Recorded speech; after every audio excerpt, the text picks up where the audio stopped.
पूरी तरह से उसके वश में हो जाता है। हो ना हो तूने अब तक लगातार 13 दिनों तक उसके हाथों बना खाना नहीं खाया होगा। तू बीच बीच में कहीं चला गया होगा और जहां एक भी दिन तूने उसके हाथों बना खाना नहीं खाया वहां उसका ये तंत्र टूट जाता है, और फिर जब तू उसके हाथों बना खाना दोबारा खाता है तब वो दोबारा एक से शुरू होता है। उनकी बात सुनकर किशन को काफी हैरानी हुई, क्योंकि सच में वो अब तक लगातार 13 दिनों तक मनीषा के साथ नहीं रहा, क्योंकि उसे माल लेकर दूसरे शहर में जाना पड़ता था और इसी में कई दिन निकल जाते थे और उसका तंत्र टूट जाता था। वापस आने पर वह सब वापस शुरू से शुरू होता था। कुछ देर बाद किशन बोला, बाबा, मनीषा मेरे बच्चे की मां बनने वाली है, उस वजह से मेरे बच्चे को कोई नुकसान तो नहीं होगा ना? तब उस तांत्रिक ने उसे समझाया, चुड़ैलें सामान्य इंसानों के साथ क्रिया कर संतान उत्पन्न करती हैं, लेकिन अगर वो शिशु लड़का हो तो उसे जन्म लेते ही मारकर वे उसे खा जाती हैं, और अगर वो शिशु लड़की हो तो वो उसे जिंदा रखती हैं, क्योंकि शिशु कन्या ही आगे चलकर चुड़ैल बनती हैं, और चुड़ैलों की वृद्धि के लिए ये जरूरी भी है। और एक जरूरी बात, चुड़ैल अपने पेट में पल रहे बच्चे के लिए इंसानी खून का सेवन करती है। इससे उनके बच्चे को सामान्य से ज्यादा पोषण मिलता है। इसलिए हो सकता है कि उसने तेरे घर में से किसी के खून का सेवन किया हो, लेकिन हाँ, वो ज्यादातर युवा लोगों का खून पीना ही पसंद करती हैं, क्योंकि वो ज्यादा गर्म रहता है। कुछ दिनों तक परिवार के खून से पोषण लेने के बाद वो वहां से हमेशा हमेशा के लिए चली जाती है। इसलिए उस बच्चे पर तुम्हारा कोई अधिकार नहीं होगा, क्योंकि उसे जन्म देने से पहले ही वो यहां से निकल जाएगी। लेकिन हाँ, इस पूरे प्रकरण के दौरान वो पोषण लेने के लिए शरीर से झोंक की तरह सारा खून निचोड़ सकती है, जिससे किसी की जान भी जा सकती है। ये सुनकर किशन बहुत घबरा गया, क्योंकि उसे याद आया कि उसकी बहन के शरीर में अब काफी कम खून था। तो इसका मतलब मनीषा उसका खून पीती है, और अभी तो माँ पापा घर पर मनीषा के साथ अकेले हैं, कहीं वो उन्हें कोई नुकसान ना पहुंचा दे। ये बात सोच सोच कर किशन को डर लगने लगा था। तब उस तांत्रिक ने दोबारा पूछा, क्या बात है, इतने परेशान क्यों हो? तब किशन ने सारी बात उसे तांत्रिक को बताई। तब वो तांत्रिक बोला, समय कम है, हमें जल्द से जल्द तेरे घर जाना होगा। उस चुड़ैल को अब तक शायद भनक लग चुकी होगी, इसलिए वो तेरे घर वालों को नुकसान पहुंचाने की कोशिश करेगी। फिर उसके बाद उस तांत्रिक ने अपना तंत्र मंत्र का जरूरी सामान साथ में लिया, और फिर वे सारे किशन की बहन को बांधे हुए ही वहां से किशन के घर की ओर चले गए। वहीं दूसरी तरफ मनीषा को इसका आभास हो चुका था कि किशन को उसकी असलियत पता चल चुकी है। इसलिए वो अपने कमरे में से वही लाल थैला लेकर रसोई में आई, और फिर उनमें से एक काली गुड़िया निकालकर अजीबोगरीब मंत्रोच्चारण करते हुए उसके पेट में एक सुई चुभाई। मनीषा के ऐसा करते ही किशन की बहन दर्द से करहाते हुए छटपटाने लगी। वे सारे लोग वहीं रुककर उसे देखकर लगे कि आखिर उसे क्या हो गया।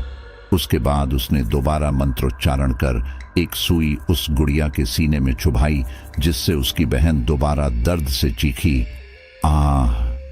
ये देखकर वो तांत्रिक गंभीर स्वर में बोला, हमें जल्दी करना होगा, वह चुड़ैल इस लड़की की गुड़िया को नुकसान पहुंचा रही है। अगर उसने गुड़िया को जलाया और सिर धड़ से अलग किया तो ये लड़की नहीं बचेगी। ये सुनकर किशन काफी घबरा गया और अपने दोस्त से बोला, तू बाबा को लेकर मेरे घर आ, मैं जल्दी जाकर मनीषा को रोकता हूं। ये बोलकर किशन तेजी से घर की ओर भागा। वहीं मनीषा अब मंत्रोच्चारण कर सामने भगोने में पक रहे चावलों की ओर देखने लगी, और वो उस गुड़िया को उस भगोने में डालने लगी। लेकिन ठीक इसी दौरान किशन की मां वहां आ गई और पीछे से बोली, क्यों री, अभी तक खाना नहीं बनाया तूने? मांस मछली तो दबाकर खाती है, फिर भी तेरे हाथों में जान नहीं है। मनीषा अपना ध्यान मंत्रोच्चारण करने में लगाने की कोशिश कर रही थी, लेकिन किशन की मां के तानों के कारण उसका ध्यान भंग हो गया और उसका कंट्रोल उस गुड़िया पर से हट गया। ऐसा होते ही किशन की बहन अब सामान्य हो गई थी। ये देखकर वे सारे तेजी से किशन के घर की ओर बढ़ने लगे। वहीं मनीषा इन सब से काफी गुस्से में आ चुकी थी। वहीं किशन की मां अब भी मनीषा को ताने दिए जा रही थी। अब मनीषा का पारा चढ़ गया और वो तेजी से किशन की मां के पास आई और उन्हें एक जोरदार धक्का दिया। वो धक्का इतना जोरदार था कि किशन की मां पीछे वाली दीवार से जा टकराई और करहाते हुए दोबारा मनीषा को ताने देने लगी। हाय राम, कलमुही ने मेरी पीठ तोड़ दी। अरे किशन के बापू, जरा जल्दी आओ। ये सुनकर मनीषा दोबारा किशन की मां के पास आई और उन्हें उठाकर जमीन पर पटक दिया।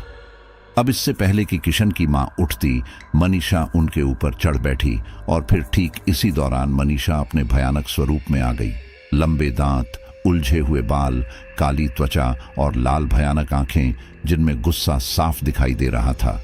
मनीषा को ऐसे देखकर वो काफी घबरा गई और डर के मारे उनके मुंह से आवाज तक नहीं निकल रही थी। ठीक इसी दौरान मनीषा ने किशन की मां का एक हाथ पकड़ा और फिर उनकी उंगली के आगे वाले हिस्से को अपने नुकीले दांतों से फाड़कर उनका खून पीने लगी। किशन की मां काफी ज्यादा डर गई थी, लेकिन फिर भी जैसे तैसे हिम्मत करके उन्होंने किशन के पिता को दोबारा आवाज लगाई। अरे किशन के बापू, जल्दी आओ। पहले तो किशन के पिता को यही लगा था कि ये रोज रोज बहू को यूं ही ताने मारती रहती है, अब भी किसी काम को लेकर ताने ही मार रही होगी, इसलिए वह बीच में नहीं आए। लेकिन जब किशन की मां की 2 बार ऐसी आवाज आई तो वो उनके पास दौड़कर आए। वहां आते ही मनीषा को इतने भयानक स्वरूप में किशन की मां के ऊपर चढ़कर उनका खून पीता देखकर उन्होंने हिम्मत करके दरवाजे के पीछे रखा, डंडा उठाया और फिर मनीषा के ऊपर वार करने लगे। इस दौरान उस डंडे का एकाध वार किशन की मां को भी लगा, लेकिन उनके पास अभी इस बारे में सोचने का समय नहीं था। कुछ ही देर में मनीषा ने किशन के पिता से डंडा छीन लिया और अब उनके ऊपर एकदम बाघिन की तरह झपटी। वो उनकी भी उंगली फाड़कर खून पीने लगी। इस दौरान किशन के पिता उसे अपने ऊपर से हटाने का भरसक प्रयास कर रहे थे, लेकिन मनीषा एक शक्तिशाली चुड़ैल थी और वो एक वृद्ध, इसलिए वो उससे जीत नहीं पा रहे थे। इसी दौरान किशन की मां अपने आप को संभालते हुए उठी और फिर उन्होंने फौरन वो डंडा उठाकर मनीषा को मारना शुरू कर दिया। इससे मनीषा को काफी गुस्सा आया और वो किशन के पिता के ऊपर से उठी। फिर किशन की मां को एक जोरदार थप्पड़ मारा। थप्पड़ पड़ते ही किशन की मां दीवार से टकराकर बेहोश हो गई। अब तक किशन के पापा संभल चुके थे और वो बाहर की ओर भागने की कोशिश करने लगे, लेकिन मनीषा अपने भयानक स्वरूप में किशन के पापा की पीठ पर आ चिपकी और फिर उसने अपने नुकीले दांत किशन के पिता के कंधे में गाड़े और फिर उसमें से खून पीने लगी। कुछ देर बाद उसने उसके पिता के कंधे में से मांस का एक टुकड़ा उखाड़ा और उसे खाने लगी। ठीक इसी दौरान किशन वहां आया और उसने डंडा उठाकर सीधा मनीषा के सिर पर दे मारा। इससे मनीषा असंतुलित होकर गिर पड़ी। वहीं किशन का पिता भी लहूलुहान होकर गिर पड़ा। अपने माता पिता का ये हाल देखकर किशन की आंखों से आंसू आ गए और वो गुस्से में बोला, मनीषा, आखिर क्या कमी रह गई थी मेरे प्यार में? तुमने जो जो मांगा वो सब मैंने तुम्हें दिया, उसके बावजूद तुम मेरे परिवार के खून की प्यासी हो। मनीषा ये सुनकर अपनी भयानक आवाज में बोली, हम किसी से प्यार नहीं करते, समझा? हम बस तुम मानवों को प्रजनन और पोषक तत्वों के लिए इस्तेमाल करते हैं और मेरा मतलब तुमसे पूरा हो चुका है, इसलिए अब इससे पहले कि वो तांत्रिक यहां आकर मुझे नुकसान पहुंचाए, मैं यहां से जा रही हूं। ये बोलकर वो तेजी से बाहर की ओर भागी, लेकिन तभी किशन ने उसे पीछे से पकड़ लिया और कहा, मैं तुझे इतनी आसानी से जाने नहीं दूंगा। लेकिन उसने एक ही झटके में किशन की पकड़ से खुद को छुड़वा लिया। लेकिन वो किशन के उठाए इस कदम से बेहद नाराज थी, इसलिए उसने किशन की छाती पर लात मारकर उसे नीचे गिरा दिया। उसके नीचे गिरते ही उसने अपने नुकीले नाखून किशन की छाती पर गड़ा दिए। इससे किशन दर्द से जोर से चीखा, आह! उसके चीख की आवाज सुनकर आस पड़ोस के लोग उसके घर में घुस आए। अपने सामने इतने सारे लोगों को देखकर मनीषा सकपका गई। वहीं सारे लोग भी एक भयानक चुड़ैल को किशन के ऊपर बैठा देखकर घबरा गए। ये देखकर किशन के चेहरे पर एक कुटिल मुस्कान आ गई और वह बोला, अब क्या करोगी? तुम भले ही चुड़ैल हो, लेकिन इंसानों की सम्मिलित शक्तियों का सामना तुम नहीं कर सकती।